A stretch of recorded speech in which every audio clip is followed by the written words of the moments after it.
बदलापूर बलात्कार प्रकरणातील अक्षय शिंदे हा कुणी अ, सोज्वळ महापुरुष नाही. तो कुणी महात्मा नाही आहे.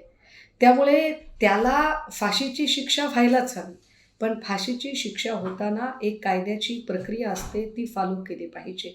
या देशाचा शत्रू म्हणवणाऱ्या कसाबलासुद्धा फाशी देताना एक कायद्याची प्रक्रिया संपूर्णतः पार पाडली होती आणि तीच कायद्याची प्रक्रिया अक्षय शिंदे प्रकरणात सुद्धा पार पडायला हवी होती.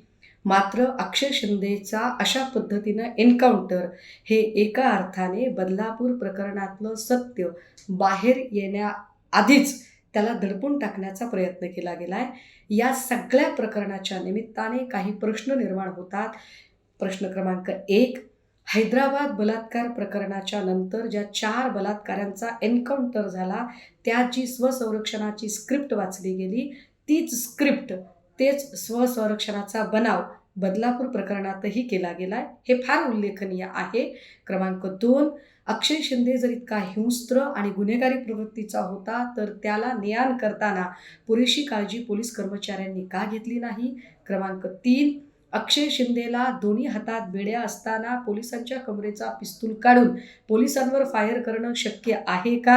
क्रमांक 4, अक्षय शिंदेकडून गोळी पोलिसांच्या पायावर लागते, पण पोलिसांकडून मात्र ती गोळी नेम धरून अक्षय शिंदेला लागते की त्याचा जीवच गेला पाहिजे. क्रमांक 5, पहिल्या दिवसापासूनच या संपूर्ण प्रकरणाची जी एकूण तपास यंत्रणा जी होती, ती कमालीची संशयास्पद होती. पोलिसांचा तपासच संशयास्पद रीतीने होत होता. त्यात बदलापूर प्रकरणात शाळेची संबंधित संस्थाचालक आपटे अजूनही फरार आहे.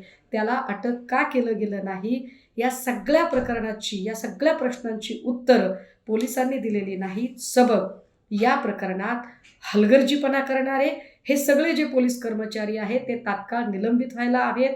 या प्रकरणामध्ये संबंधित सगळ्या आरोपींची आणि तपास करणाऱ्या अधिकाऱ्यांची सुद्धा नार्को टेस्ट व्हायला हवी. या प्रकरणाची CBI चौकशी होणं गरजेचं आहे.